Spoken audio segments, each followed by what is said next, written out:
So glad you are with us today. We're going to go ahead and get started. So my name is Elise Mitchell, and I am here along with my erstwhile fellow executive coach, Janet Tyler. We are here for session 3 of Rising to the Challenge, Leading at Your Best in Uncertain Times. Janet, if you would, as always, just tell the group a little bit about yourself so we can make sure everyone has a good sense of who we both are. Hi, everyone. It's Janet Tyler again. Glad to be here. I am the president of True Depth. We are an organizational development and growth consultancy, and we help companies get to the growth that matters to them most. Great. Thanks, Janet. And I'm Elise Mitchell. I'm a certified executive coach, business consultant, and I'm a leadership development expert. So I do a lot of leadership trainings and workshops. Love to work with leaders to help them achieve and lead at their very best. So we're so glad that you are with us today. This is our free 4-part webinar series on Rising to the Challenge, Leading at Your Best in Uncertain Times, a topic we surely all need at the moment. This is session 3. Taking care of business. And I'm excited about our agenda for the day. Let me give you a sense of what we're going to be covering. So we're really going to be rolling up our sleeves and talking about how we can help take care of business and run a better business as we come out of this very challenging time. Janet's going to kick us off. We're going to talk about making good decisions and what are the ways we need to think about those types of decisions. I'll segue into teaching us how to develop a change roadmap for your business and how you can work with your leadership team to develop a very specific plan of action to move forward from here. And then we're just going to talk a little bit about how we help our clients and customers win and how we help ourselves win at the same time. As a quick reminder, as always, if you have registered by email, you will get a download link and a replay link afterwards. We usually send that out the afternoon of, so you can be watching for that. So all of those will come to you after our session today. So with that, Janet, I'm going to turn it over to you and let you take over. Great.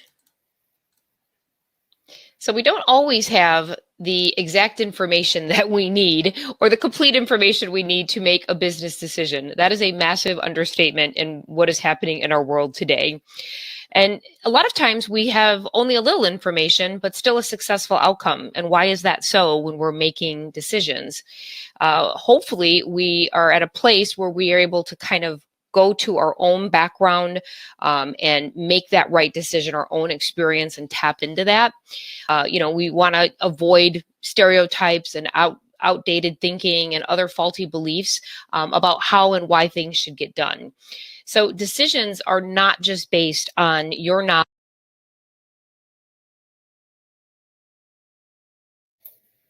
Janet, we lost your audio. Can you check your audio just to make sure we're hearing you? Sorry, can you hear me now? Yes, absolutely. Okay.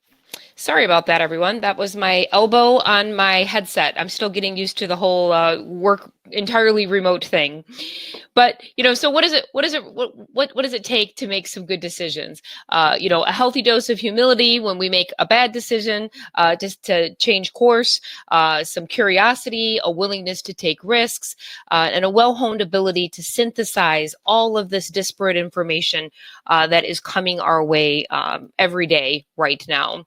And I think a really good extreme example, and one that we all are very aware of, Captain Sully, and taking a look at the I think it was 208 seconds that he had to intake information from the double bird strike, which was going to bring that plane down.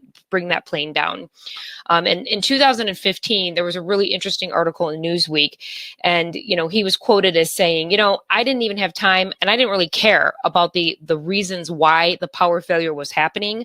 I didn't have time to waste with that. I needed to direct into solution getting mode. And it's not that we don't want to take in information, but we kind of want to learn from some of the best parts of Captain Sully and how he was able to rely on his experience, some instinct, in some ways to really make sure that all of the passengers on that plane were brought to safety. And not only that, he just displayed amazing leadership. After the plane was down and in the water, he went back in through the cabin twice to make sure that none of those passengers were left behind. And that's kind of, the analogy that I'm drawing on, what was it that allowed him to make those decisions? I mean, it was just, had never been done. He'd never been trained They don't teach you in flight school how to land on the Hudson River instead of an airport that was only just a few miles away. And, I think it kind of boils down to three things: the foresight to be able to understand the implication of the decision, agility to be able to move and adapt quickly, and then, of course, long-term planning. So trying not to make decisions that are just for the now, that are overly reactionary. And I totally get that everyone is super stressed and anxious, and we're probably making more decisions than our brains can even handle right now. But we want to be able to make time and space for long-term planning as well. I love this quote from Warren Buffett, and it's so true in my executive coaching practice. He always says that, or something to this effect: the hardest thing about making decisions is truly understanding your priorities.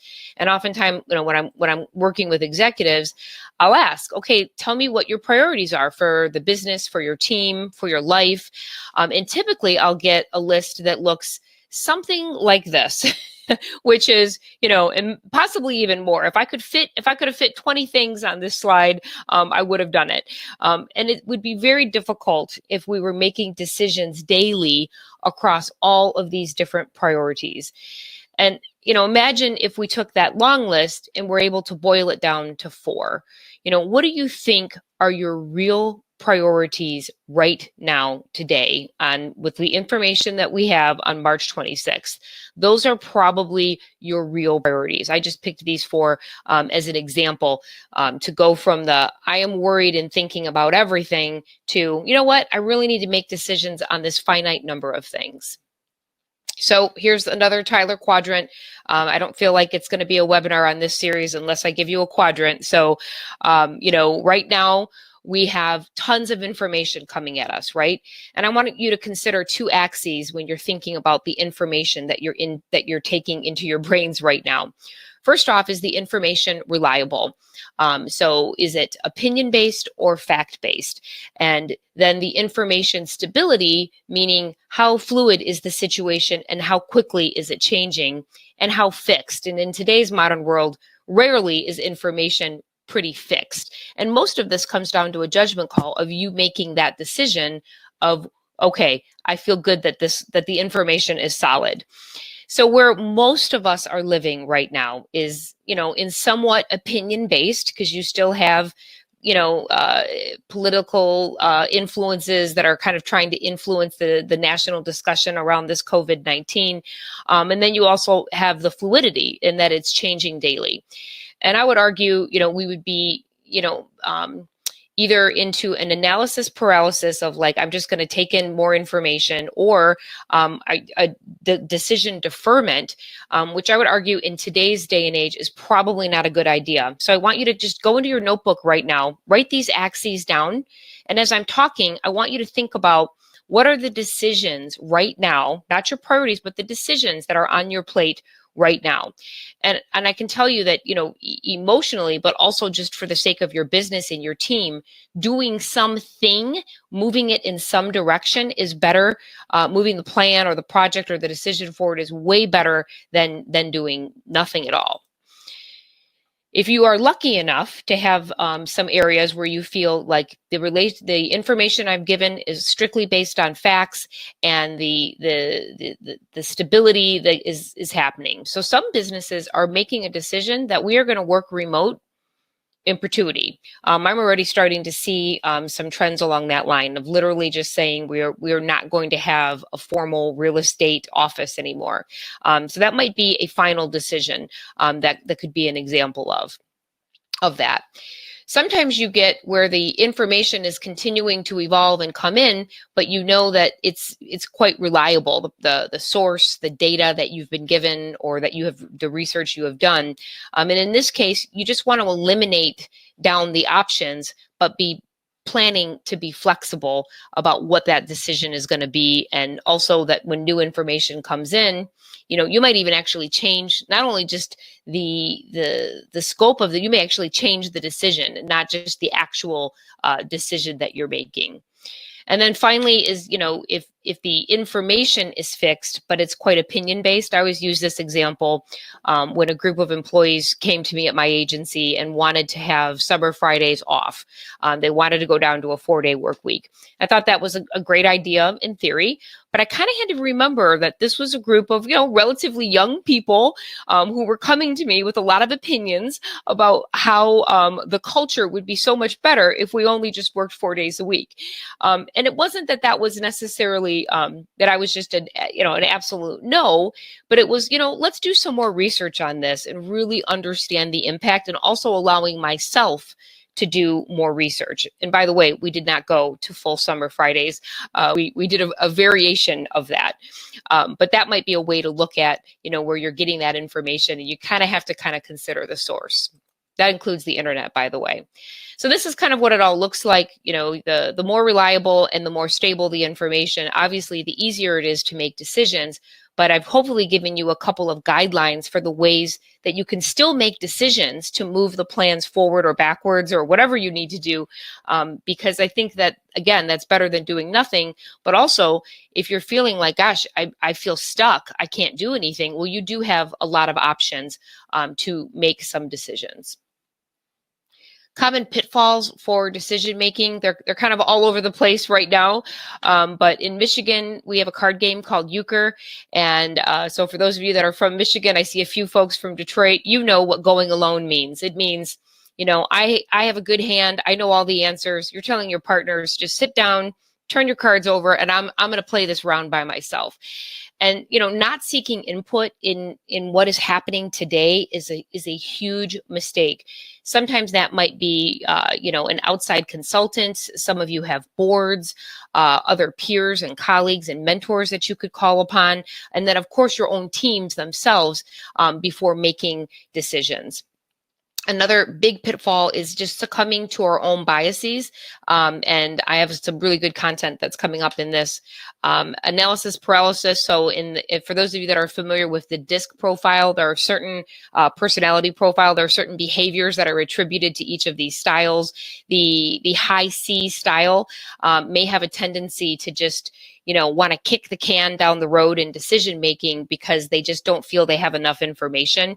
But nor did Captain Sully, and he was still able to land that plane. So I kind of want you to remember that story because we don't know what is really going to happen unless you have a crystal ball.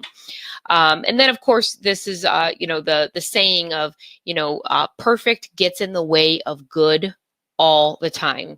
And, valuing a complicated, intricate solution in today's environment is probably not as good as just valuing an elegant, easy to execute solution.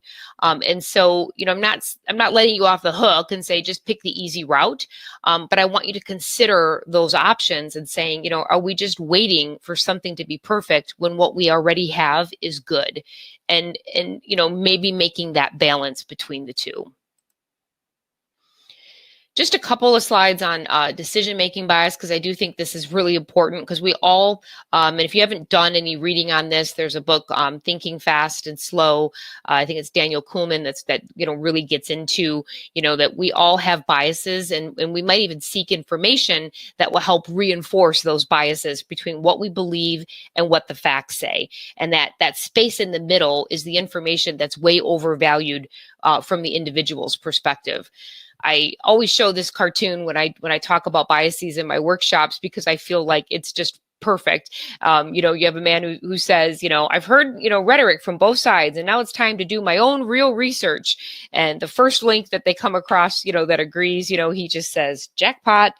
And we want to obviously avoid this and ask your team the question, hey, do we have some decision-making bias that's interrupting our thinking here, or, running a screen or a vet when you make a decision of, where could bias come into play from this decision that we made? And I know many of you are making difficult decisions about furloughs versus layoffs and extreme cost-cutting measures. And, just be careful to, after you've made that decision, ask yourself the question, are my biases getting in the way here, between the right decision and the actual decision that I've made. It's like one of the last checks in the process. You have probably, we all work with someone, I call these people the chief contrarian. Who are they? And welcome them at this time. These are the people that you say, oh man, that person is such a downer. They're always thinking negatively. And it's not necessarily a bad thing to have that contrarian in the room when you are making decisions. You also want other kinds of thinking in the room as well. Again, diverse opinion. This is the coach, the board, anyone that can kind of counter your thinking, and then when your team does follow a pretty good research process and the efforts are sound, like they've executed, they've made a recommendation, they've made a decision, maybe it was the wrong decision. Maybe it turned out that, you're going to need to be able to adapt quickly to change or alter the course of direction that was selected. Try not to penalize that too much, because you really want to reward the process and the thinking that went into the decision. And by the way, for your own self as well, for decisions you're currently making. And then the classic, how do we reframe this problem? I'm not going to get into that today. There's a ton of literature on, really like flipping a problem and seeing if there are any opportunities inside of a problem. And Elise has some really good content coming up that relates to that. So we are all making so many decisions. And as someone who's suffered from burnout, I know that when you're making a series of decisions, the quality of those decisions after you've made, I don't know, I'm making up a number, 100 decisions in 3 days, or what feels like a heavy lift for decision making. This is a real concept, and Harvard Business Review has reported on this several times, that the brain gets exhausted. And, in order to, it's not that you can not make decisions and that you can, just say, oh, I'm not making decisions today, but you could maybe simplify the choices that you make. So it doesn't have to be, we are cutting all costs across the board. I mean, could it be, we're just going to cut these 3 costs for right now, and then we'll revisit this again in 2 days. Simplify, simplify, simplify. The brain under stress and anxiety, and after making a ton of decisions, we have a tendency to overcomplicate things. And then, it's about setting some honest priorities. So you may wake up in the morning with a lot of energy and decide you're going to knock out, 25 things on your list. But with the news being what it is, the pressure that we're all under, the influx of information, you're trying to figure out, is this fact, is this opinion, all the other things I talked about, really be honest with yourself. What is it that you're really going to get done, and base that list on what your real priorities are. Momentum and not willpower. So Hemingway it's a great example of this. So how many of you have worked on a presentation and at the very end, you're like, I got to power through, we're just going to get it done. And you realize the last third of that presentation was not very good. It happens all the time. And Hemingway was famous for, when he was writing a book, he would literally stop in the middle of a sentence. Instead of saying, I just got to finish this chapter of Old Man and the Sea, it was really more about momentum and not willpower. Like, I'm going to force myself to stay in this chair and finish this deck. It doesn't always work. And then, obviously frequent breaks, which I know there's a ton of literature on that. I'm not going to spend a lot of time here. This is going to be in the download, but this is a really good way. I just facilitated an online discussion with a leadership team where everyone kind of wears a pseudo hat. They didn't have all these colors of hats, so everybody wore this color shirt. We got on a Zoom call and we assigned these roles, and I'm going to get into what those roles might look like. This is based on actually an old book from the 80s by Edward de Bono called The 6 Thinking Hats. And so everyone plays a role, and this is not supposed to be like funny or fun. This is actually a serious way to solve problems. So the creative hat is all about, being non-judgmental, and they're all about possibilities, new ideas, and hope.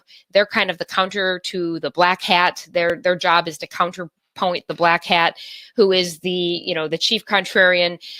They are, pretty pessimistic. They're always talking about the risk and the danger associated with the decision, pretty negative. The blue hat, usually they're the facilitator, they're the big picture thinker, and kind of organizing, making sure that all the hats are heard, that are in the room, or on the chat. The yellow hat is the optimist. This is the sunshine and roses. They're all about hope. They're still a critical thinker, but they're really more about the benefits, and what can go right versus what can go wrong. They're really the opposite of the black hat. And then the informant. These are all the facts, all the information, all the data, sticking with the program and making sure that the team has the right data. So if you're trying to solve a complex problem, you bring this group, and you can have more than one. You could have 2 people be the white hat and 2 people be the blue hat if you have a large team or whatever it is that you're coordinating. And this is a really good way because we're all feeling a little emotional right now. And if I were to think back to some of the crises that I've been through in my career, is, I probably am, those who know me really well, I have a tendency under pressure to get a little overly emotional. And I loved when we did this exercise. I would say, let me be the white hat. I really want to be the white hat.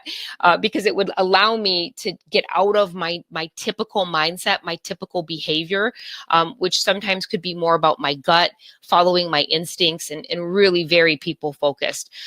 Sometimes we have to be able to wear another hat to make a good decision.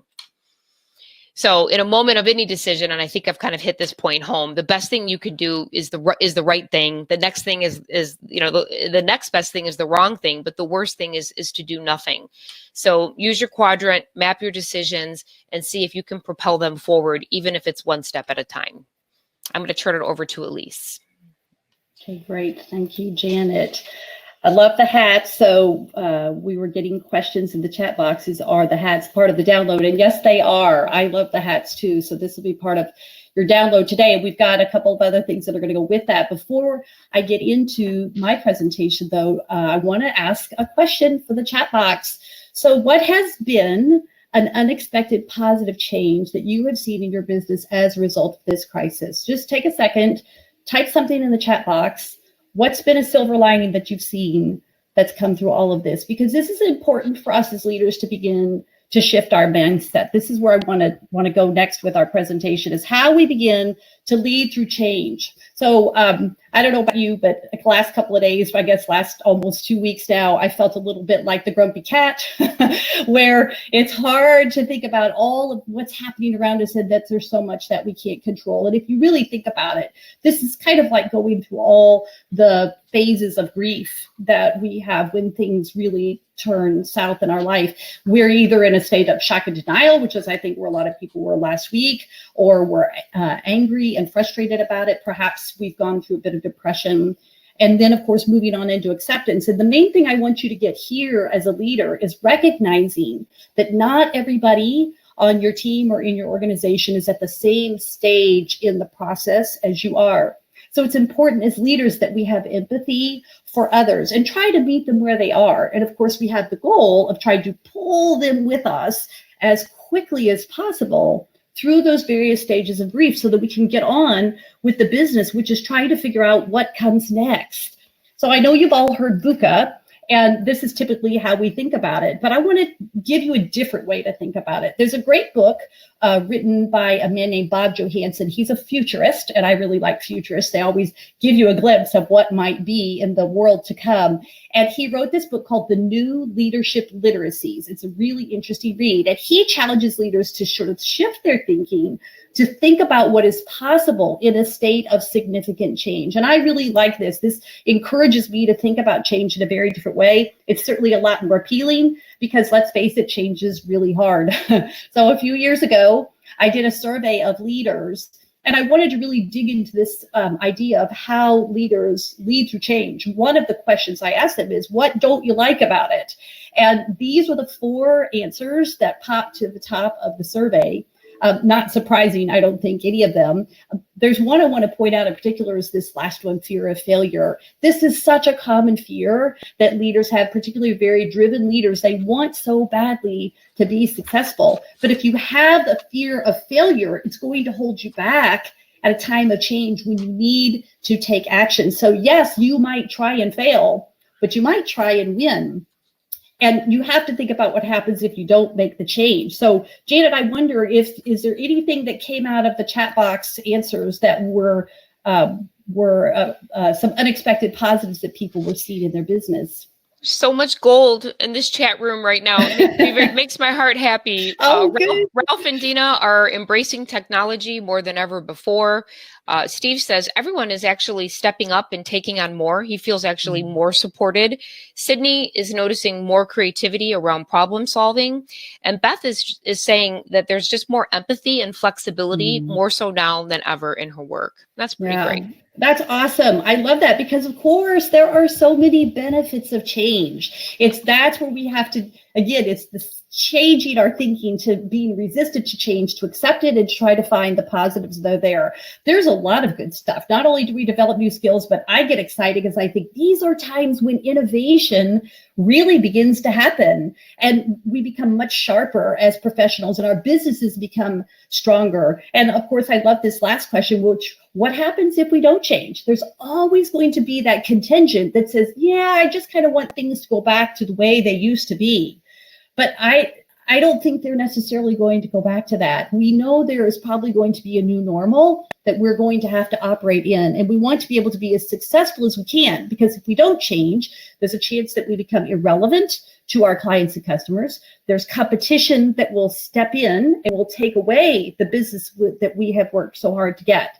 So as leaders, it's really critical for us to be able to lead through change and really help our teams to come along with us through the process of change. So I want to take just a minute and tell you a story about a time that I experienced a very significant setback and what it was that I learned that came out of it, because this is what led me to develop the roadmap for change that I want to share with you today. So it was a few years ago, and I was really frustrated. I was facing a very unexpected and unwanted change, and I kind of pulled in to myself, which isn't very typical of me, but I became fairly despondent. I actually sat down in a blue canvas lawn chair. So I don't know if you have those chairs that you sort of pop open on the side of the ball field and you put your big gulp in one of the cup holders there. It was just like that. It was a blue canvas lawn chair. I was sitting in my backyard for about 2 days. And I was really in my mind thinking, what am I going to do about this situation? I had sort of come to an impasse. And to be honest, I was really thinking about how could I escape? How could I get out of this situation? Which is just being human. Probably a lot of us are having that feeling now, but you know that's not the answer. You have to find a way forward.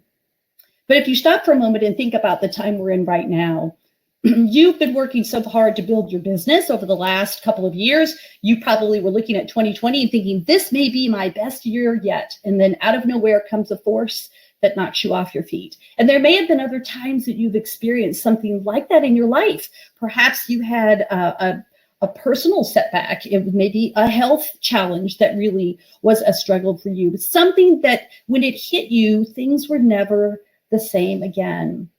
And at times like these, I think it's just really important for us to remind ourselves of some timeless truths about leadership and about character, is that it's not what happens to us. Of course, we know that. It's how we respond to what happens to us that really defines our character and defines who we are as leaders. Success is not promised, and we really have to work for it. And even when we work for it, sometimes we still will not reach the goals that we have. So I will tell you, at about day 2 of sitting in the blue canvas lawn chair, I got an email from a very dear friend, and I love this cartoon because I thought to myself, wow, I think I have been so naive. I thought because I had this very careful plan and I was working so hard and I had all the right people that we were just going to achieve our goal, when probably we were really only on about boulder number 2 in the very first pit there. We had to really come to grips with where things were and see reality and see things as they really were for us, and accept the fact that we might experience failure. Failure does happen. But I told myself if I was going to go down, I wanted to go down swinging. I wanted to show up in a way that really I would earn self-respect in this particular time. And I knew I still wanted to find ways to succeed. My spirit hadn't been broken by the challenge. I still felt the desire to win. I just knew I was going to have to completely redirect my time and my energy into figuring out how to deal with this change. So what I did is I really gathered my team together. I had 4 people plus me, 5 people on an executive leadership team, and we used to meet once a week. go through all of the things that were going on in the business. And this particular day, I hijacked the meeting. When they walked in, I said, set aside your notes. We have 5 questions that we are going to ask and answer, and we're not going to leave until we do. And everybody said, well, what is it that we're going to be talking about? And I said, this is really, I think, what's going to help us get our mojo back. And I want to walk you quickly through those 5 questions, because I think they could become, in essence for you, a roadmap for your own change. So the questions begin with, what is our reality? And this was me also sort of explaining to them and apologizing to them. I haven't been bringing my best right now. I've been too busy trying to fight what was happening instead of being able to sort of accept it and figure out a new way forward. So with your team, you're asking them, what is it that's happening to us right now? What changes are occurring that are impacting us? And I want you to consider not just externally what's going on, but internally. How are things shifting within your business? And what does that mean for how you will find a new way forward? And it's important at this point in the conversation, I kind of consider this the gripe session.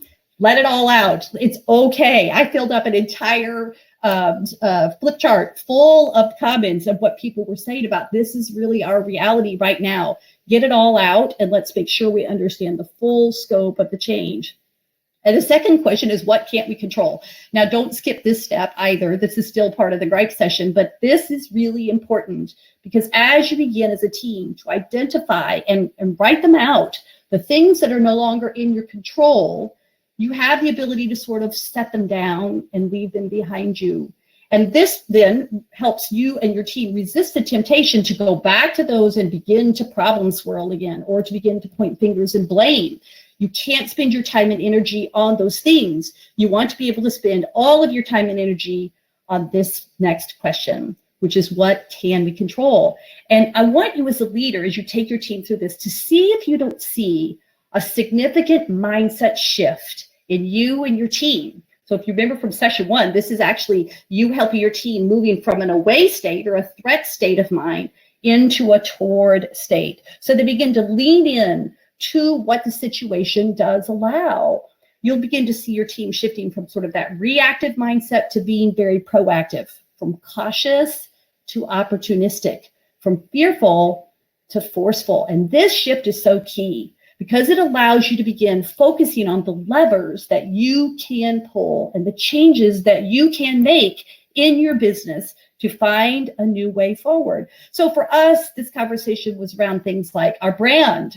We'd worked so hard to build up brand equity over about 20 years, and we felt like that was still really strong. Our culture was very compelling. We had fantastic people. We had what we thought was the world's best clients. And we also realized we had a lot of control over things like financial decisions and where we might cut expenses, or where we might decide to invest in order to be able to innovate. And this led us to think about very specifically this next question: what do we want to achieve? And for me, I love this idea of, it's almost like really defining the target. What does a win look like for us? It might look different for other companies. What does it look like for us? What will be those benefits that we will experience when we realize this success? So again, this is going back to this idea of engaging your mind and your brains very intentionally to see what your future can be. The more you can powerfully envision the future, the more you will be motivated to really stay the course and stick with it, even when you face difficult challenges and when the going gets tough. And I want you to write it down, even if it scares you, to say, what is 2020 going to look like for us on the other side? Where are we going to be? And let that vision be help guide your priorities and your plans from here. And then how does our strategy need to change? And this is where you just roll up your sleeves and you say, okay, let's get down to the business of planning. What does that look like for us? And while you're talking with consultants and other people who have been through these type of experiences before, they're key because they can help you know the things that you don't know or can't see. I want to encourage you to be sure to work with your leadership team in this time. It's important that you listen to them and engage them. The best leaders are always leaders who say, I need your help to make this possible. It really empowers them to step up and help plan your future. And for planning purposes, at this point, you just list the activities, the general areas of your business that you decide you might want to tackle. As Janet said earlier, the priorities of your business might be growth. It might be marketing. It might be finding new and different talent that we need and help in order to drive us forward. And also, I want to go back just a minute. Janet and I came up, we had an extra credit question here. So I know several of you were saying in the chat box how much you liked the 6 hats that Janet offered. She and I were talking about this earlier. We said, hey, as extra credit for you all, you could go through these 5 questions with your leadership team and wear the 6 hats. Have different people wear the different hats as you think about all of the different perspectives that you have for your business. And I love that idea. And then I have one last bonus question for you here, which is, are you in? So I have to tell you, at the time that we were going through this meeting, it went well into the evening for us, several hours. And I could see that everybody was sort of exhausted and worn out, but feeling very proud of all that we had accomplished. And I went around to each one of them and I grabbed them by the shoulders, came right close to them, and I said, I want to win, and I believe we can, and I want you here with me when we do. Are you in? And I let each person give me their personal commitment at that time. And I just want to give that to you as a sense of, I think it's important for you to connect with your team individually. Get that personal commitment from them that they're with you. And also, it's okay if they decide to opt out. Going through significant change is not for everyone. And it's my view, it's better to know now if somebody is not going to be with you on this journey. You need to know if your team is with you on this change. So this whole set of questions really becomes your sort of roadmap for change and how you can begin to drive your team forward from here. And as a leader, taking action on your business is really key. But I want to tell you next about a skill that you're really going to need, a crucial leadership skill that you need to get some clarity about what's happening around us in your particular situation in light of how the landscape is changing. In other words, I want you to ask yourself a question and be able to answer, what the heck is going on out there? And this is sense making. So this is a very specific leadership skill, which is the hallmark of effective leaders. Think of this as having the ability to connect the dots and to see a picture that is not readily seen by everybody else. So I don't know about you, but I love puzzles. And I think I love escape rooms more than anything, to get in there and to try to find these really unusual clues and to see how it all fits together. This is a great skill for you to learn to have, to see how things are shifting in the business environment, certainly, and how things are changing in politics, the culture, what's going on around you in culture, customer and client expectations, and how those things are shifting. And also to spot, this is kind of the key, emerging opportunities that you and your team might be able to take advantage of. So just think of it as putting all the pieces of the puzzle together for a picture that you don't really know yet, but you're going to see it as you move forward. So this is a key skill called sense making. And there's some very specific things that you can do to improve your skills as a leader in sense making. The first one is to gather and analyze key data. And of course, this is facts and figures from trusted sources that are relevant to your business and your industry that can really give you a sense of where things stand now. And the second part of this is recognizing trends. I think most of us as leaders are pretty good at sort of monitoring the environment around us and spotting trends as they happen. But what I want to get to here is a bit of a nuance, which is not just seeing a trend, but recognizing when a trend is getting real traction. So it's a trend that's going to last and is going to have some change and some impact in how you do business, but it's not a fad. It's going to last. And building right on that is your ability to capture the zeitgeist. So this is, of course, a German phrase for the mood of the times or the mood of the moment. And it's how people are thinking about certain issues, how there are changes in language and the phrases that people are using or different points of view. You certainly see this when you see memes pop up now on the internet. But it really is an era, a defining era or moment in time in a society that is shifting and changing things from here. So, for example, the civil rights movement would be a good example of that, or more recently, the Me Too era. I do think that what we are experiencing now worldwide is that type of moment in time. And so the question for you and your team is to say, how is this changing how the world is thinking about business, particularly how your customers and clients are thinking about business and what they need from you. And then, of course, the last part of this is just having courage to call it like you see it, to take a stand, to take a bit of a risk. And perhaps it might be willing to cut your losses or to pivot in your business, even when you're not exactly sure what is happening. And I think it's important to remember here that this skill of sense making, it's less about being accurate and it's more about being plausible, having a reasonable idea of what makes sense to try. Or as Janet told us a little bit earlier, not giving into the temptation to have analysis paralysis, but really wanting to see things forward from here. So as a leader, it is your job to really help your team to see what's possible. So you ask them and help them to understand, you want to help them understand how to take action, but you want to ask two questions. So not just so what, which is what is all the information around us, so what, but it's now what, which is where do we go from here and how do we create a new roadmap for our company in this new environment. And that's going to be creating structures and processes to help you move things forward, which Janet and I get into that in session 4. So you're not going to want to miss our last session on Tuesday, which is on planning for the future.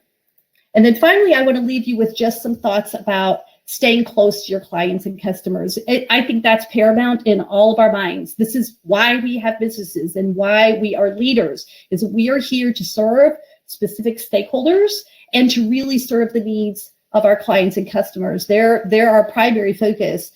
And it's been a bit heartbreaking to see how some of those, how some of the business has gone away, has been cut back, has put on pause for a lot of companies. But we know that this won't last. This too shall pass. So we have to ask ourselves these questions. How can we win in this environment and going forward? And how can we help our clients and customers win? Well, a couple of things that I want to give to you is some good reminders. You may be doing some of these things as a leader. If you're not, I want to encourage you to really take these to heart and think about how they might help you to help your customers and clients to be successful. The first one is to simply just stay close. And here, what I mean by that is with the personal touch, to reach out by text, by email, to call your clients and offer your personal support above and beyond business, which is just simply saying, hey, I'm thinking of you. I'm checking on you. What can I do for you? I am here to help if you need me. And I think that goes a long way to reinforcing in a time of significant crisis that we have a strong relationship with our customers and we are here for them. The second one is called Genji Genbutsu. This is a Japanese phrase that means go and see. So Taiichi Ono, he was the creator of Toyota's production system. He was famous for taking new engineers that were coming into Toyota, and he would take them down to the factory floor and he would make them stand. He would draw a chalk circle all around them and he would say to them, this is where you're going to see if there are any challenges or problems in our business. It is going to happen on the production floor. You're not going to be able to see it sitting up in your office. And I love that idea because it's a great reminder to us as leaders that we have to go and see. Sometimes we really need to be close to the front line to see what's happening in our business. Now, obviously, we can't go and see right now. So under the new constraints, what does this look like for us and how can we do that in our business at the moment? So a couple of suggestions. Certainly you want to talk to your frontline teams, the people who are working closely with your clients and customers, and ask them to articulate, what are you seeing? What are you hearing? What do you think are the pain points that our clients have that we might be able to begin helping them with that weren't there before? If you're in a business that has a call center, jump on some of the customer calls and just listen in to hear the voice of the customer, to hear the tone in their voice, the way that they describe some of the challenges they're facing and how you might be able to help them. You can check feedback on social channels that your company has, looking into Facebook groups or even private forums. Maybe those are groups or forums of the vendors who work in your industry, where you can begin to see a little bit of a different point of view. These are the types of things that will help you keep your finger on the pulse of how things are rapidly changing. And they begin to give you ideas of what you might be able to do to take advantage of them. And remember, you're just looking for the patterns, the trends, the shifts that will lead to insight that will help you with your business. The next one is just to double down. And this, I think, is key. You certainly see it around you now. Brands and companies are stepping up and trying to do more. They're doing value adds to their customers in order to be able to help them in a time when they really need it most. So, for example, Walgreens is delivering prescriptions to the homes of elderly customers. I've seen where textbook companies are offering students free access to online textbooks they need in order to finish their classes this semester. Fitness classes are being offered for free to gym and gym memberships. So there's a lot of things that are going on right now, which I think are really crucial, because when you can go above and beyond at a time your customers need it most, it is a way for you to really build your brand and to build that trust with your customers that will not be forgotten when all of this is over. On the other hand, it might be you just need to keep doing more of what you do best. So this is a good time as a leader to go back into your files and pull out client or customer feedback surveys from recent years. Maybe pull some of those emails that you've received from customers recently and sit down with your team and share them and remind them, hey, people have chosen to do business with us. There's something about us that made them pick us in the first place over the competition.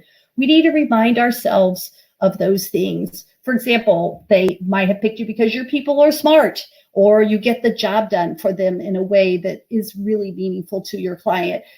You might be easy to work with or likable. You probably care about the quality of your work and want to make a difference in your client's business. Some other things that you might not be thinking about, I am sure that you are taking away their worries, that you're absorbing their hassles. You're providing reassurance and calming their fears. You're offering consistency to them in a time where there's a lot of inconsistency around them. I'm certain you are inspiring their confidence so that they can perform at their best. We don't always think about the value that we bring to our clients and customers, but value is in the eye of the beholder. Value is something that means a lot to your clients. And it's good to remind yourself that we want to continue to be the things that they picked us for in the first place. Customers are choosing us. And even at this time, customers are still spending money. They are investing dollars in certain places. And you want to be able to take advantage of that as much as you can. Now, just a bit of realistic optimism. Of course, not everything is in our control. And we know that some clients and customers have had to pull back and put our companies on pause right now. But if you are everything that you are capable of being, when we turn the corner on this pandemic and economic health returns, you have positioned yourself to be in line, to be first in line, to get picked again, to be the one that your customer wants to do business with. So just remember that you want to keep being all that you are capable of being for them. And this gives you the best chance of keeping your clients and your customers throughout this time. So with that, Janet, I'm going to turn it back over to you. Wonderful. So we do have a few. I was going to say I need to start the presentation again. I'm sorry. We've got questions. That's right. Yes, question. So there are a few. One person is asking, and I think this is great, and I have definitely some thoughts on, this is a time, do you show complete vulnerability as a leader, or do you, make people worry more by being vulnerable? And I think, this whole concept of vulnerability, even like pre-Brene Brown, who's kind of famous, kind of hooked her brand onto the concept of vulnerability, is really accurate, because being authentic and human is so important right now. People want to know you. And by putting up this tough facade, everything's great, everything's under control, don't look at the behind the curtain, I think would be an unfortunate missed opportunity to truly bond and connect with people on a level that is authentic and human and authentic to you. There is a line. I remember in the economic recession, crying in the conference room with my team. And, obviously, I think now today, well, that was probably crossing the line. So you really want to be careful to manage your communication. And if that happens, it happens. I'm authentic, I'm human, and I really brought my whole self into the conference room that day. But if I had to do it over again, I might not have gone all the way there. And I might have maybe been able to be a little more prepared to use the right language. Elise and I are still active communicators. And I think that there's some truth there. I don't know, Elise, if you have anything to add to that concept of vulnerability. Well, no, I agree. And I was just thinking about a time when I had to deliver some really bad news to our team. And it was so hard. I likewise had been very emotional about it. And at that moment in time, this is again, if you remember from some of our earlier sessions, what I told myself is to calm my limbic system, sort of dampen the emotions and think my way through it. And that's part of the idea of if you write your thoughts down and you're focused on what you want to say and how you want to move the group through the conversation, it requires you to think, and it allows you to be a little calmer in the moment. This is sort of the essence of having a bit of gravitas, because you're able to remain cool and calm at that time.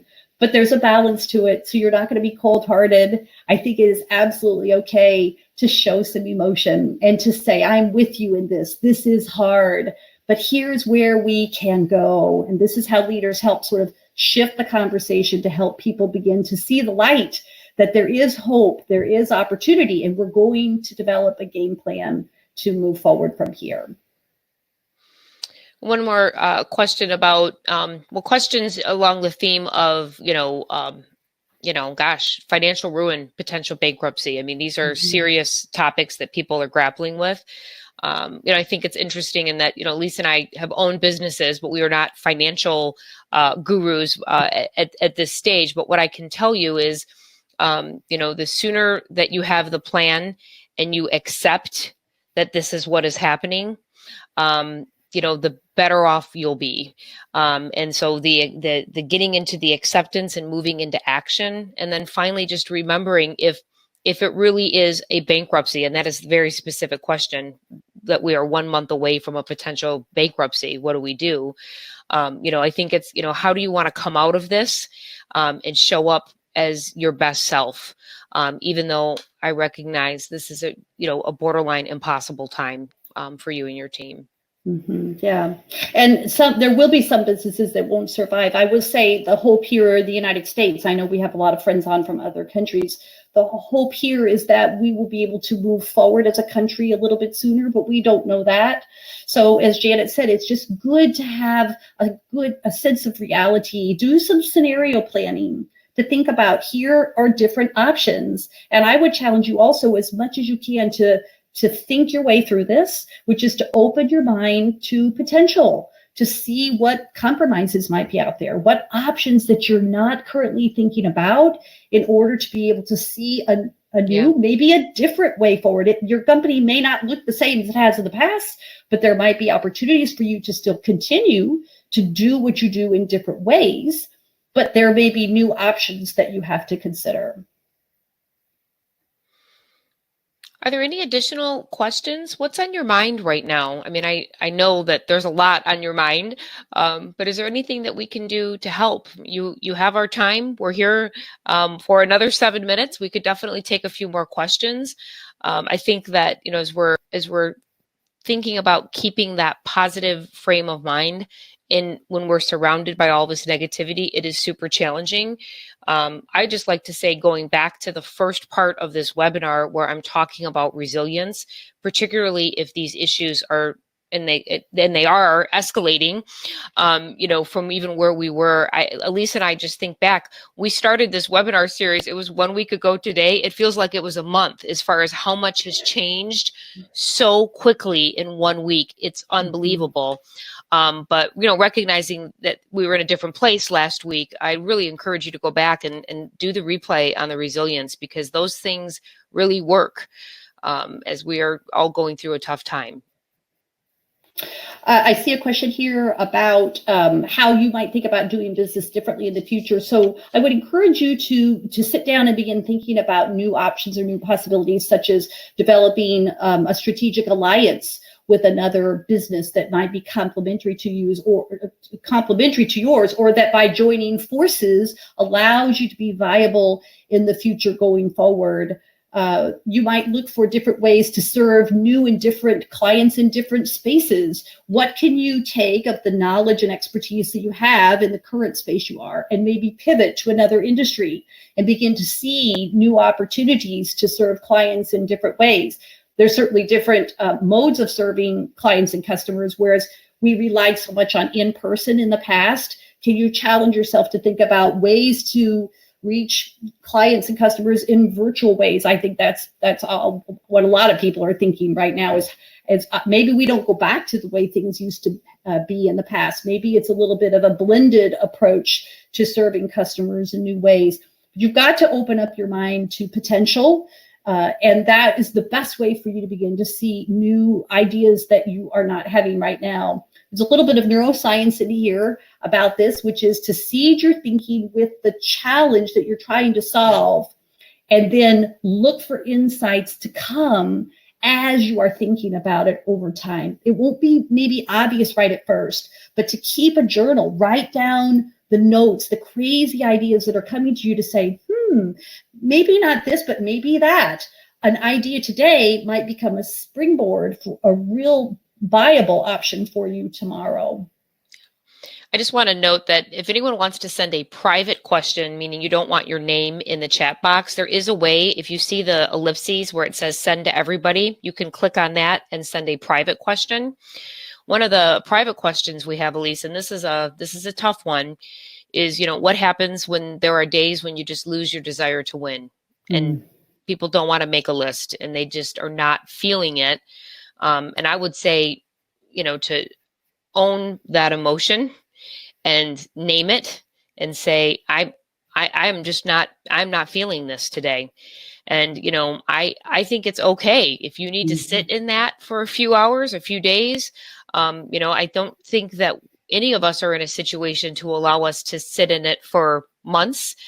We have to try to find a way to fight, or to, as Elise would say, think our way out of this. But I don't think we all, and I know maybe you're here on a leadership, webinar, and you're feeling like, oh, I need, why am I not doing all these things?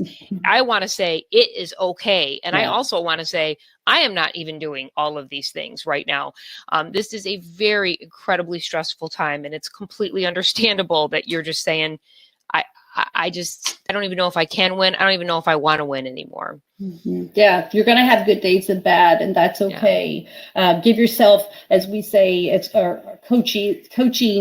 The way we learn to coach is to give yourself a little self-love, to give yourself some grace. We're so hard on ourselves. I think we're harder on ourselves than we are other people. We have to be willing at times like this to lower our own expectations just a little bit, to say, today just did my best day, but tomorrow I'm going to try again. And that's always what's encouraging to me, is to get up the next day and say, today can be better than yesterday. There's another bit of neuroscience I want to share with you here is they've done a lot of studies about where people are the happiest. And this is what's interesting. It's not when they've won the lottery. It's not when they've taken their life from here to here. It's not that. It's when people believe that their life will be slightly better tomorrow. Now, I know in the moment like this, that's hard to really conceive of because it doesn't seem like it's going to be better. But we know it will. We know things will change. It won't always be like this. How you tell yourself, today I want to be slightly better than I was yesterday, just slightly. I want to do one thing that helps me be a better leader. Don't have to do them all, just one thing. And then there's some questions. Oh, I'm sorry, Elise. No, We're just in your time. There's some more operational. I just want to make sure we get to the download slide. I think we have to wrap on questions. Yep, I do. Yes. And then there's operationally. I think I can drive. Can I? Oh, I can't. Okay. So there's some questions about the slide content. Elise and I are not making our slides available as part of this free webinar series. I did that today only because of the quadrant, that I feel like it's kind of important that you guys have that, and it's not going to be a download off of today. So just to answer that question. And then just if you, for whatever reason, were given a link and are not signed up, or do not have your email in our system, you will not get the email to attend Tuesday's webinar, which is all about strategic planning, uncovering growth opportunities in times of uncertainty. Some of the things that Elise was just actually referencing in the Q&A. Hopefully we'll be able to cover some of that on Tuesday, but you can text to 44222 and then just type in "rising to the challenge" in your text box, and you'll automatically get our downloads, which will be a version of the 6 Thinking Hats, kind of consolidated versus in the slides. And then Elise has an excellent white paper version of Leading Through the Change, a roadmap. So with that, we are at 2:00. And I think we will say goodbye to everyone. We wish you health and wellness, and we will see you all same time, same channel on Tuesday, March 31st. Great, everyone. See you on Tuesday. Take care. Bye-bye. Bye, everyone.